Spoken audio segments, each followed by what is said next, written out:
Welcome to Chatter Nerd, where physics meets curiosity, maths makes sense, and equations finally talk. Hello students and welcome to our channel chatter nerd. So आज हम लोग एक topic के बारे में discuss करने वाले हैं। बेसिकली ये डेरिवेशन है आपके क्लास 12 चैप्टर इलेक्ट्रोस्टैटिक्स का। Electric field due to long infinitely long wire of uniform charge density lambda. Books में मैंने देखा है कि कुछ ऐसे डेरिवेशन होते हैं जिसमें बच्चों को बहुत प्रॉब्लम होती है, स्पेशली ये इंटीग्रेशन वाला डिफ्रेंशिएशन है। हम लोग इसको गॉस के हेल्प से नहीं करने वाले हैं। ओके, सो मैं उस मेथड को डिस्कस करने वाला हूँ जो आप समझ सकते हो। बहुत ईजीएस्ट मेथड है जो बुक में आपके शायद ये समझाया नहीं गया है। बुक में आप लोग को बहुत दिक्कत होती है, तो मैंने स्पेशली इसलिए यही डेरिवेशन उठाया है ताकि आप लोगों को उस मेथड बता सकूं और वो चीज़ बता सकूं जहां आप लोग को ऐसे डेरिवेशंस में बहुत प्रॉब्लम होती है, स्पेशली इंटीग्रेशन वाले डेरिवेशंस में। कॉस लॉ हो रहा तो आप लोग बहुत सिंपली कर लोगे। So let's start our topic. Okay, पहले तो ये लिखा रुखा मिठा दिया जाए। हाँ भाई, चलिए स्टार्ट किया जाए अपना टॉपिक। तो सबसे पहले मैं एक इन्फिनिटली लॉन्ग वायर बना देता हूँ, थोड़ा साइड में बनाता हूँ। ओके, लो शुरू होता ही मार्कर खत्म हो गया हमारा। हाँ भाई, तो ये हमारा एक इन्फिनिटली लॉन्ग वायर है ना, जिसकी यूनिफॉर्म चार्ज डेंसिटी और चार्ज डेंसिटी है लैम्डा। आप लोगों ने पढ़ा रखा होगा लैम्डा के बारे में, नहीं पढ़ा तो थोड़ा सा बता दूँगा अभी मैं आपको, डोंट वरी।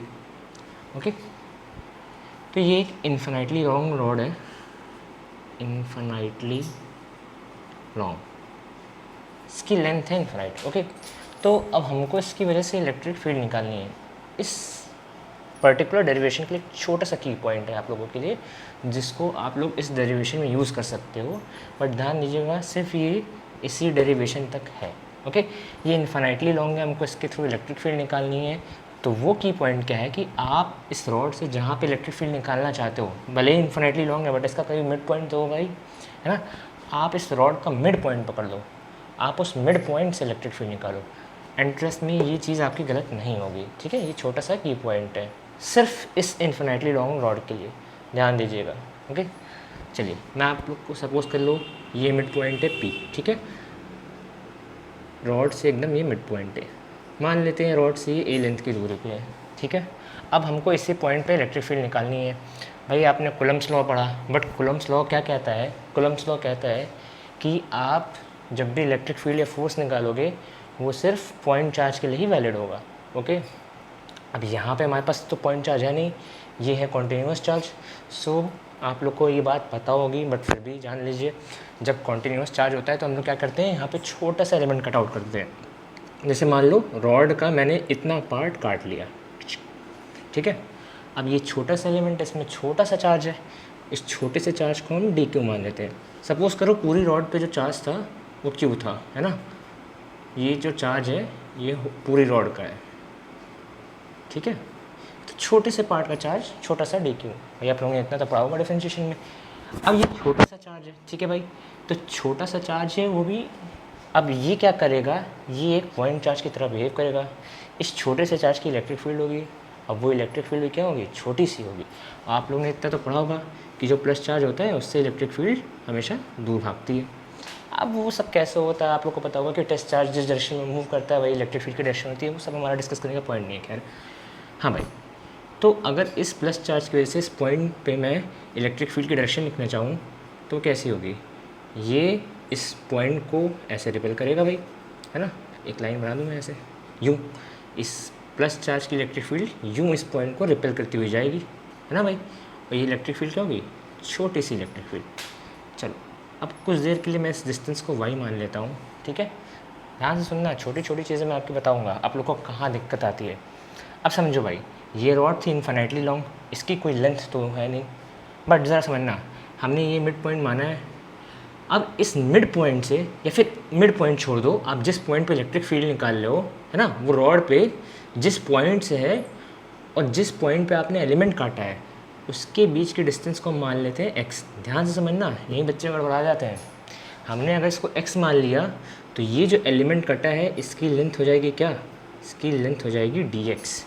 अब बात समझना, ये जो डी एक्स लेंथ है बेटा छोटे से चार्ज की है, और ये छोटा सा चार्ज रॉड का ही पार्ट है, और ये एक्स लेंथ क्या है, ये भी रॉड की ही है।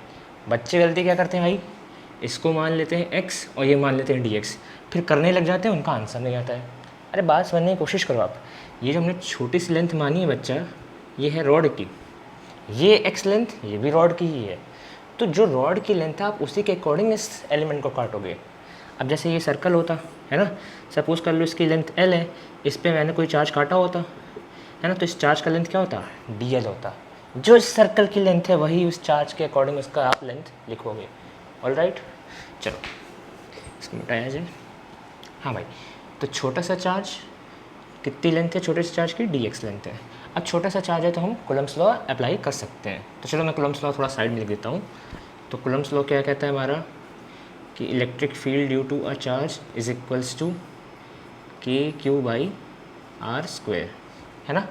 अच्छा भाई, कूलम्ब्स लॉ लिखते हैं, अभी ये नहीं लिखते हैं, ठीक है। तो ये है कूलम्ब्स लॉ हमारा, कहता है कूलम्ब्स लॉ। अच्छा, के की वैल्यू आप लोग को पता है क्या होती है, 1/4 पाई एप्सिलॉन नॉट या फिर 9 × 10⁹ जो आप लोग जानना चाहो, ठीक है। ये आर डिस्टेंस क्या होती है भाई, ये जो चार्ज है, इस चार्ज से जिस पॉइंट पे आप इलेक्ट्रिक फील्ड निकाल लो, उस चार्ज से लेके उस पॉइंट तक के डिस्टेंस को ही हम आर बोलते हैं, ठीक है। So let's not confuse. तो भाई आप इस छोटे से चार्ज के लिए लिखते हैं, अच्छा हमने इसको डिस्टेंस वाई माना था, तो इस छोटे से चार्ज के लिए छोटी सी इलेक्ट्रिक फील्ड आएगी डी ई, है ना। कितनी हो जाएगी भाई, के, और चार्ज कौन सा है, छोटा वाला, है ना, डी क्यू। और ये चार्ज उस पॉइंट से कितनी दूरी पे, जिस पॉइंट में उनको इलेक्ट्रिक फील्ड चाहिए उस पॉइंट से वाई दूरी पे है, तो अपॉन वाई स्क्वायर। समझ में आया कूलम्ब्स लॉ का आप लोग को, गुड। नहीं भी समझ में आया तो मुझे क्या पता, मैं यहाँ साइड में लिख देता हूँ कूलम्ब्स लॉ, ओके। तो भाई यहाँ कूलम्ब्स लॉ में जो आर है उसका काम इस डेरिवेशन में वाई कर रहा है, ध्यान देना इस बात का। ई का काम डी ई कर रहा है, क्यू का काम डी क्यू कर रहा है, ओके। ये तो हमारा हो गया कूलम्ब्स लॉ। अच्छा, एक काम और करते हैं, मैं इस डेरिवेशन को आप लोग को एंगल से बताने वाला हूँ, ठीक है, क्योंकि बुक्स में मैंने देखा है इसको एंगल से नहीं डिराइव किया गया है। चलो थोड़ी देर के लिए आप लोग इस एंगल को मान लो थीटा, ये एंगल थीटा सेप्टेंड हो रहा है। अच्छा भाई, अब बात आई कि अब क्या किया जाए, छोटे से चार्ज के लिए तो लिख दिया, बट हमको चाहिए पूरे इन्फिनाइट रॉड के लिए। अब इन्फिनाइट रॉड है भाई, अब इस रॉड पे क्या होगा, हम ऐसे ही छोटे छोटे और एलिमेंट्स काटेंगे, है ना, छोटे छोटे हर एक एलिमेंट को काटेंगे, जिसमें हर एक को हमको छोटा छोटा पॉइंट चार्ज मिलेगा, और उसको हम ऐड कर देंगे। और मैथमेटिक एल्जेब्रिक ऐड नहीं, यहाँ ऐड होगा इंटीग्रेशन वाला बेटा, आप लोग बड़े हो गए हो, 12th पढ़ गए हो, तो हम लोग यहाँ ऐड करेंगे by the help of integration. Integration में बाद में आते हैं, पहले आप ज़रा ये समझो, बचपन में वेक्टर्स पढ़ा होगा, 11th में पढ़ा होगा। तो भाई अगर आप ये देख रहे हो कि ये एक वेक्टर जा रहा है डी ई इधर, ये तो इसके दो कंपोनेंट्स होंगे भाई, एक ऐसा आएगा एक ऐसा आएगा। अब भाई कंपोनेंट्स करना तो आप लोग को पता ही होगा कैसे करते हैं। ये जा रहा है जैसे ये स्क्वायर मान लो, स्क्वायर का ये डायगोनल है तो इसका एक कंपोनेंट ऐसे तो दूसरा कंपोनेंट ऐसे, सिंपल सी चीज़ है। अच्छा भाई, तो एक कंपोनेंट इसका ऐसे गया और दूसरा कंपोनेंट इसका ऐसे गया। अब भाई ये एंगल थीटा है, इस लाइन से और इस स्लैंट वाली लाइन से बना हुआ है, तो ये स्ट्रेट लाइन और ये स्लैंट लाइन, इनके बीच का एंगल भी थीटा, बचपन में पढ़ा होगा, वर्टिकली अपोजिट एंगल, ओके। तो अगर ये थीटा हुआ, आप लोग को इतना पता है कंपोनेंट्स में जिस वेक्टर के साथ एंगल जुड़ा होता है वो कॉस वाला कंपोनेंट होता है, और जिसके साथ नहीं जुड़ा होता है वो साइन कंपोनेंट होता है। इतना तो आप लोग को पता होगा। जैसा कि मैंने आपको बोला था कि ये आप लोगों का मिड पॉइंट है ना। ज़रा बात समझने की कोशिश करना, अगर ये आपकी रॉड है ना, और सपोज़ करो कि मैं यहाँ पे एक मिरर रख देता हूँ इसके मिड पॉइंट पे, है ना, तो ये राइट हाफ पार्ट, ये लेफ्ट हाफ पार्ट पे मैंने मिड पॉइंट पकड़ा, उस पर मिरर रखा, तो ये आधा पार्ट राइट का और ये आधा पार्ट हो गया लेफ्ट का, ठीक है। बात समझने की कोशिश करना, मैंने यहाँ एक एलिमेंट काटा इधर ऐसा, ठीक बच्चा लोग, इसकी इस पॉइंट पे मान लो इलेक्ट्रिक फील्ड ऐसे आई बाहर की तरफ, यूँ डी ई, इसके दो कंपोनेंट्स हुए, एक डी ई कॉस थीटा हुआ ऐसा, दूसरा डी ई साइन थीटा हुआ ऐसा, ठीक है भाई। चलो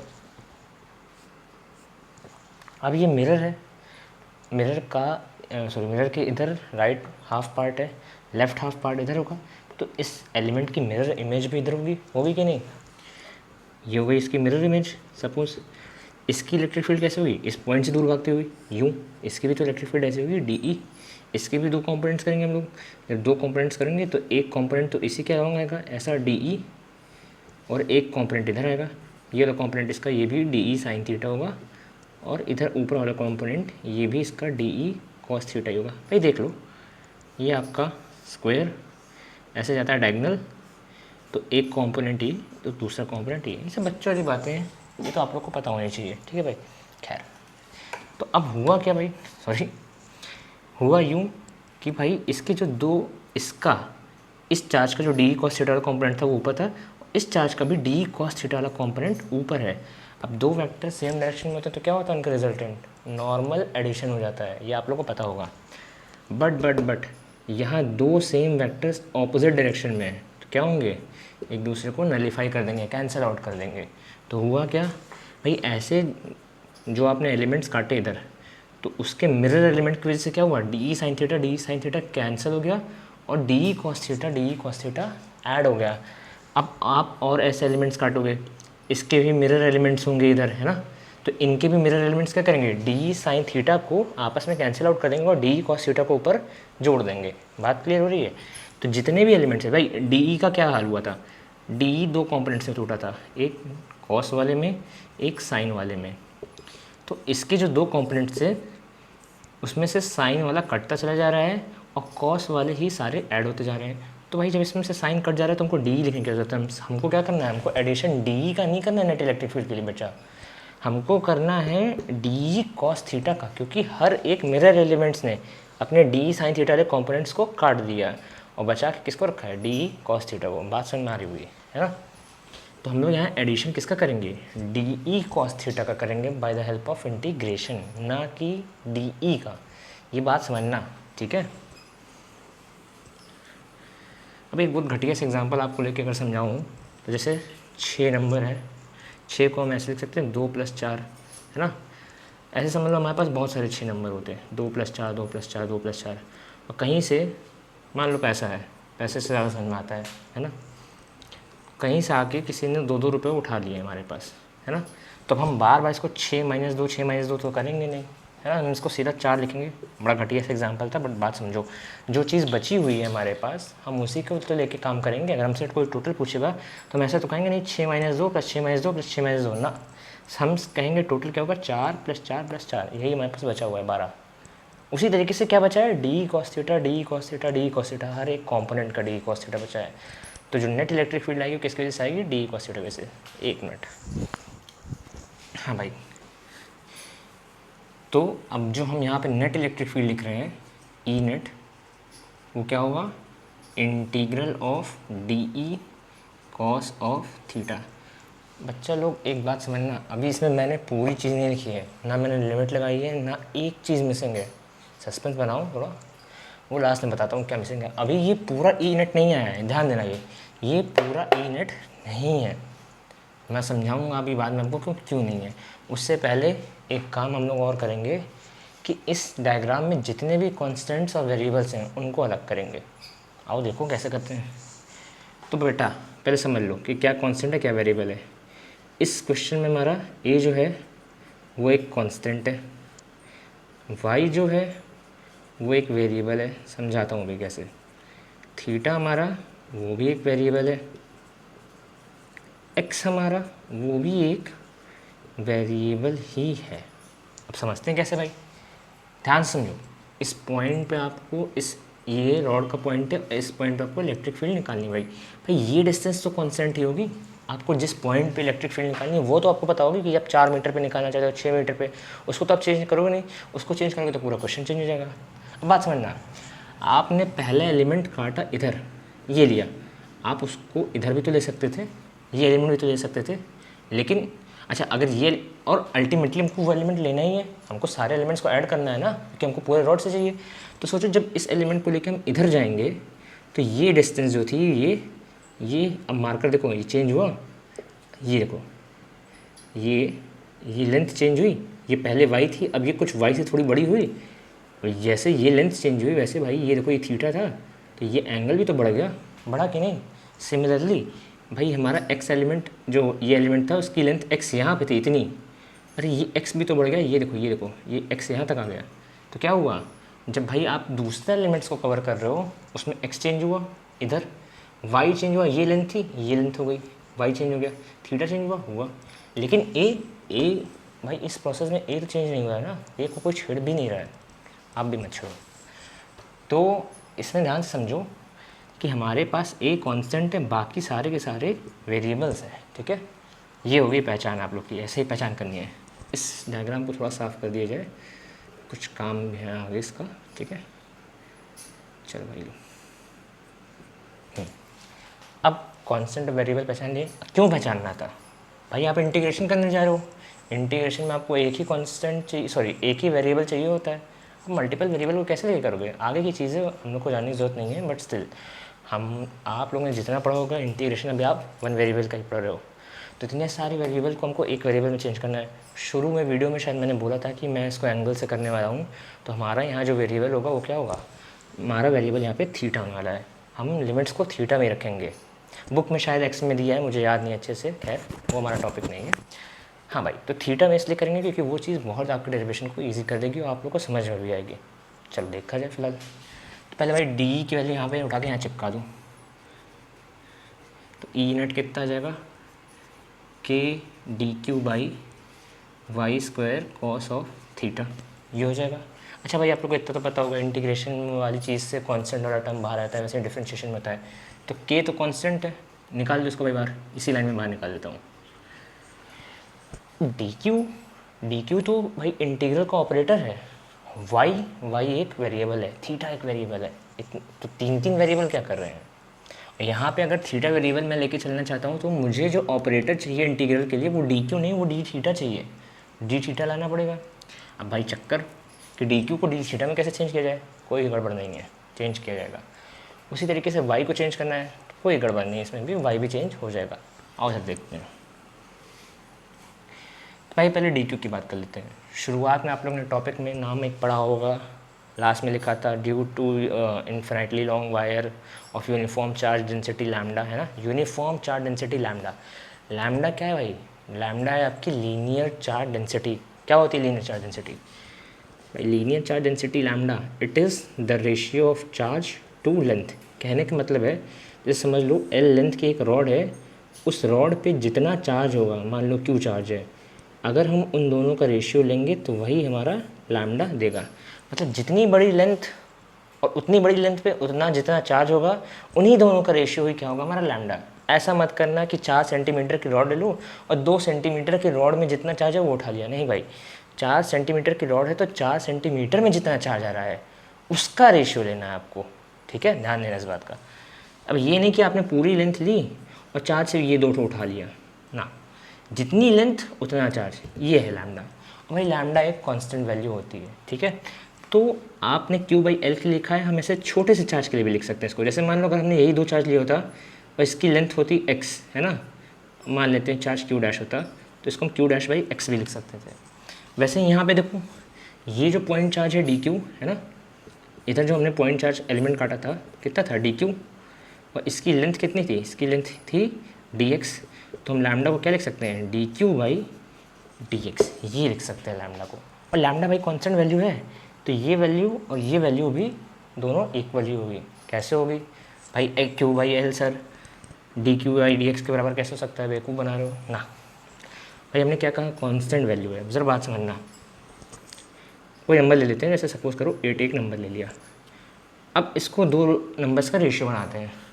8 अगर बोला जाए तो इस 16/2 का भी रेशियो है और 64/8 का भी रेशियो है कि नहीं भाई। यही समझो ये आपका D Q by D x, ये क्या है क्यू बाई एक्स। अरे छोटी लेंथ छोटा चार्ज, छोटी लेंथ बड़ा चार्ज बड़ी लेंथ, दोनों का रेशियो सेम, लैम्डा कांस्टेंट ही तो, ये मान लैम्डा है, या कांस्टेंट नहीं आ रहा है। अब D Q by D x करो तब भी लैम्डा, क्यू बाई एक्स करो तब भी लैम्डा ही तो आ रहा है। बात समझ में आ रही होगी लैम्डा की कैसे कांस्टेंट है ये, और क्यों क्या लैम्डा की value D Q by D x भी है और क्यू बाई एक्स भी होती है। समझ आई बात। आप लोग ने बुक में देखा होगा लास्ट में कभी बार वहाँ पे क्यू बाई एल भी सब्स्टिट्यूट कर दिया जाता है लैम्डा को, या कि सरफेस चार्ज डेंसिटी होगी तो Q by A, volume charge density होगी तो क्यू बाई वी, ऐसे सब्स्टिट्यूट कर दिया जाता है। खैर आगे बढ़ते हैं। हाँ भाई, तो आपने एक चीज़ क्या पढ़ी, लैम्डा की वैल्यू पड़ी D Q by D x. Constant और वेरिएबल ज़रूर लिखे रहना बच्चा लोग। ए हमारे पास कॉन्स्टेंट था, वाई वेरिएबल था, एक्स वेरिएबल था और थीटा भी हमारा वेरिएबल ही है। ओके चलो भाई, अब यहाँ से हम लोग लिख सकते हैं इसको क्या, D Q equals to lambda D X. चलो भाई डी क्यू को उठा के यहाँ चिपका दो, तो डी क्यू की वैल्यू हो जाएगी हमारे पास lambda D X upon Y square cos theta. अब भाई अभी जस्ट बताया लैम्डा है लीनियर चार्ज डेंसिटी, ये भी एक कांस्टेंट ही चीज़ है, इसको भी इंटीग्रल से बाहर निकाल लेते हैं। थोड़ी सी कामचोरी कर रहा हूँ है ना, स्टेप कम करने के लिए लैम्डा भी इसी स्टेप में बाहर निकाल लेते हैं। ऐसा आप लोग नहीं करना, ठीक है। तो K lambda D X by Y square cos theta. Still हमारे पास 3 वेरिएबल्स हैं, डी एक्स वाई और थीटा। हमको चाहिए सिर्फ एक वेरिएबल थीटा, और थीटा के साथ उसको इंटीग्रेट करने वाला ऑपरेटर डी थीटा भी चाहिए। कैसे आएगा भाई, कोई दिक्कत नहीं है। चलो वाई को और डी एक्स को चेंज किया जाए। आ जाओ इस ट्रायंगल में बच्चा, ट्रायंगल साइड में इधर बना दिया जाए। ये हो गया वाई, ये हो गया ए, ये एक्स और ये हमारे पास है थीटा, ठीक है। तो याद होगा आप लोग को। अब भाई आप चाहते हो वाई को भी थीटा में चेंज करना है, एक्स को भी थीटा में चेंज करना है। वाई को थीटा में चेंज करने का 2 तरीका, ऑब्वियसली ट्रिग्नोमेट्री लगेगी। अब वाई है हाइपोटेनस, तो ट्रिग्नोमेट्री के 2 रेशियोज, एक तो कॉस एक तो साइन। अब अगर आप कॉस लगाते हो, सॉरी पहले साइन में समझो, अगर आप साइन थीटा लगाते हो तो क्या होगा, परपेंडिकुलर अपॉन हाइपोटेनस। परपेंडिकुलर समझ ही रहे हो, इस थीटा के सामने वाला ये जो भी एंगल होता है उसके सामने वाली साइड परपेंडिकुलर होती है ना। खैर, तो साइन थीटा लगाएंगे तो क्या आएगा, X by Y is equals to sine theta. फिर वहाँ से आप वाई की वैल्यू रखोगे तो क्या आ जाएगा, एक्स बाई साइन थीटा। अब चक्कर क्या है, आप वाई को थीटा में कन्वर्ट करना चाहते थे, थीटा वेरिएबल में, उसके साथ आपने एक और वेरिएबल दे दिया उसको क्या, एक्स। अब 2 वेरिएबल देके फिर आप इंटीग्रेशन फंसा रहे हो। तो हम साइन नहीं यूज़ करेंगे, हम क्या यूज़ करेंगे, कॉस। क्यों, क्योंकि ए हमारा क्या है, ए हमारा कॉन्स्टेंट है। तो हम यहाँ क्या लगाएंगे, cos theta base upon hypotenuse, क्या हो जाएगा, ए बाई वाई। तो वाई की वैल्यू ए वाई कॉस थीटा, जिसको हम लोग ए सेक थीटा लिख देंगे। यहाँ से वाई स्क्वायर कर लो भाई, वाई स्क्वायर कितना हो जाएगा, ए स्क्वायर सेक स्क्वायर थीटा। तो लो वाई को सब्स्टिट्यूट करना हो गया। अब बात आई कि डी एक्स कैसे सब्स्टिट्यूट होगा। अब फिर वही बात है भाई, एक्स को थीटा में करना है, फिर आप एक्स को थीटा में करने के लिए फिर से साइन में मत जाना। साइन में जाओगे तो फिर वाई आएगा, फिर वाई आएगा तो फिर 2 वेरिएबल हो जाएंगे। तो फिर हम एक्स ए और थीटा में रिलेशन बनाएंगे। ऑब्वियस सी बात है, परपेंडिकुलर बेस क्या लिखेंगे, टैन थीटा। क्या होता है, परपेंडिकुलर बाई बेस। तो एक्स की वैल्यू ए टैन थीटा है ना। अब देखो कहोगे यहाँ सर डी एक्स है, तो एक्स का क्या करें। अरे कुछ नहीं भाई, पार्शियल डिफरेंशिएशन लगाओ, छोड़ो यार, डिफरेंशिएशन लगाओ सिर्फ। एक्स को थीटा के रिस्पेक्ट में डिफरेंशिएट, भाई एक्स है वेरिएबल, थीटा है वेरिएबल, तो एक्स को थीटा के रिस्पेक्ट में करेंगे, ए के रिस्पेक्ट में मत कर देना भाई। हाँ भाई, तो एक्स को थीटा के रिस्पेक्ट में डिफरेंशिएट कितना हो जाएगा, ये ए सेक स्क्वायर थीटा, सॉरी ए सेक स्क्वायर थीटा। ये तो पता ही होगा भाई, अगर डिफरेंशिएशन नहीं पढ़ा तो बेकार है आपका। टैन थीटा का डिफरेंशिएशन सेक स्क्वायर थीटा, और ए है कांस्टेंट तो उसका डिफरेंशिएशन नहीं होगा, है ना। और डिटेल में नहीं जा रहा हूँ, बाद में थीटा का भी डिफरेंशिएशन होता है, वो D theta by D theta cancel होगा, वो सब नहीं। खैर, यहाँ से हम डी एक्स को क्या लिख सकते हैं, डी एक्स को लिख सकते हैं A sec square theta D theta. लो थीटा भी आ गया, उसका ऑपरेटर भी आ गया, ये भी टोटली हमारा थीटा में चेंज हो गया। उठा के रख दो भाई, पटक दो यहीं पे। तो डी एक्स की value a sec square theta D theta, don't forget यहाँ कॉस थीटा बचा है, थोड़ा सा लिख दूँ इधर साइड में, अपॉन वाई की जगह, वाई स्क्वायर की जगह ए स्क्वायर सेक स्क्वायर थीटा। भाई सेक स्क्वायर थीटा से सेक स्क्वायर थीटा मर गया, ये ए से ए ख़त्म हो गया, सॉरी ए से ए स्क्वायर में नीचे एक ए बचा होगा। अब नीचे एक ए बचा होगा, आप उसको इंटीग्रल से बाहर निकाल दो तो उससे बचेगा, क्योंकि भाई ए क्या है, ए है कांस्टेंट। तो यहाँ पे बाहर निकाल लो भाई, के लैम्डा बाई ए, बचा क्या, यहाँ पे से बचा है डी थीटा कॉस थीटा। इसका इंटीग्रेशन तो भाई पढ़ा होगा, नहीं पढ़ा तो फिर बेकार, क्यों पढ़ रहे हो ये। खैर, कॉस थीटा का इंटीग्रेशन होता है साइन ऑफ थीटा। अभी मैंने शुरू में आपको जब शुरू में क्या बीच में ये बताया कि ये मैंने अधूरा लिखा है, लिमिट्स नहीं लगाई हैं, कुछ अधूरा है, पूरा ई नेट नहीं आया है। क्यों अधूरा है समझो उसको। मैं कह रहा था कि थोड़ी सी आप बात सोचो कि ये ई नेट अभी अधूरा क्यों है ना, बात समझते हैं। अभी कुछ देर पहले मैंने आपको बताया कि भाई आप एक रॉड ले लो, उसके बीच में मिरर डाल दो, है ना। तो मिरर डालने से क्या होगा, ये आपका राइट हाफ बन जाएगा और ये आपका लेफ़्ट हाफ बन जाएगा, है ना। अब भाई थोड़ी देर के लिए आप ना लेफ़्ट हाफ को भूल लो थोड़ी देर के लिए लेफ़्ट हाफ को, सिर्फ राइट हाफ ड्रॉ करते हैं हम लोग। ये है आपका रॉड का राइट हाफ। आपने यहाँ एक एलिमेंट काटा है ना भाई, ये थीटा एंगल में था एलिमेंट। अब यहाँ से हम समझेंगे लिमिट्स के बारे में, कैसे लिमिट लगाएं कि रॉड को कहाँ से कहाँ इंटीग्रेट करें। हम एक काम करते हैं, पहले राइट हाफ को इंटीग्रेट कर लेते हैं, लेफ़्ट हाफ को बाद में कर लेंगे। भाई लेफ़्ट दोनों हाफ तो हैं, हाफ होने से क्या होगा, अगर राइट इंटीग्रेट हो गया, अगर लेफ़्ट को भी करना, फिर जब लेफ़्ट को लेना होगा तो हम सिंपली क्या कर देंगे, ट्वाइस, क्योंकि दोनों सेम चीज़ें तो हैं, पूरा डिटरमिन थोड़ी ना करेंगे। बात समझ रहे हो। तो ऐसे क्या होगा भाई, रॉड को दो पार्ट में तोड़ने से आपको लिमिट्स पता चल जाएंगे, आपको कहाँ से कहाँ जाना है। ऐसे आप क्या करते हैं, आप इन्फिनाइट से इन्फिनाइट जाते। अब रॉड्स को दो पार्ट में तोड़ने से, रॉड को दो पार्ट्स में तोड़ने से क्या हुआ, आपको एक्सट्रीम पॉइंट्स मिल गए हैं। एक तो ये मिड पॉइंट वाला एक्सट्रीम पॉइंट मिला और एक लास्ट वाला एक्सट्रीम पॉइंट, टर्मिनल पॉइंट मिला, है ना, जो इन्फिनिटी होगा हमारा। अब बात समझो, मैं कहता हूँ कि अगर आप इस चार्ज को छोड़ो, यहाँ पे ना काटने के बजाय अगर आपने यहाँ से शुरू किया होता, यहाँ से इंटीग्रेट करना शुरू किया होता, ये चार्ज लिया होता, ऐसे समझो ये चार्ज स्लाइड होके यहाँ आ गया, है ना, तो इस थीटा एंगल की वैल्यू कितनी हो जाएगी ज़रा बताना, सोचो। सोच लिया भाई, नहीं सोचा तो कोई बात नहीं, हम लोग इसीलिए तो हैं सब। ये मेरी उंगली देखो, इस लाइन से समझो, ये जो लाइन है ये मेरी उंगली है, एंड ये मार्कर देखो। अब अगर मैंने कहा ये चार्ज स्लाइड होकर यहाँ आया तो ये लाइन भी स्लाइड होगी इसके साथ।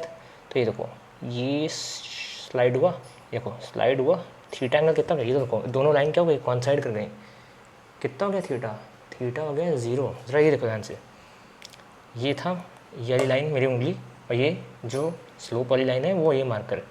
मैंने कहा ये चार्ज सरक के मेरी उंगली पे आ गया, तो चार्ज सरक के आया तो ये एंगल कितना आ गया, 0। मतलब आप रॉड को इंटीग्रेट करना कहाँ से शुरू कर रहे हो, 0 से। सोचो ना, हम पहले यहीं शुरू करते, इसी चार्ज से शुरू करते, इस चार्ज से हम कहाँ जाते, फिर पूरी रॉड को इन्फिनाइट तक इंटीग्रेट करते, फिर से लेफ्ट में भी करते। पागल से थोड़ी ना लेफ्ट में ऐसा करेंगे, सीधा ट्वाइस कर देंगे यार, वही चीज़ तो है, ऐसे मिरर एलिमेंट्स है दोनों। तो यहाँ से 0 शुरू करेंगे, अब इन्फिनाइट तक जाना है तो कैसे जाएंगे भाई, क्या एंगल होगा, एंगल इन्फिनाइट होगा ना। यहाँ समझना, ये एक ऐसा पॉइंट है जिसको प्रूव करना पॉसिबल नहीं है, बट जितना हो सकता है मैं समझाता हूँ, है ना, इसको आप याद कर लो, जस्ट रिमेंबर इट, ओके। शायद आपको समझ में भी आ जाए ये बात। इसका कोई एक्चुअल प्रूफ नहीं दिया गया है, ये जस्ट एक एजम्पशन है।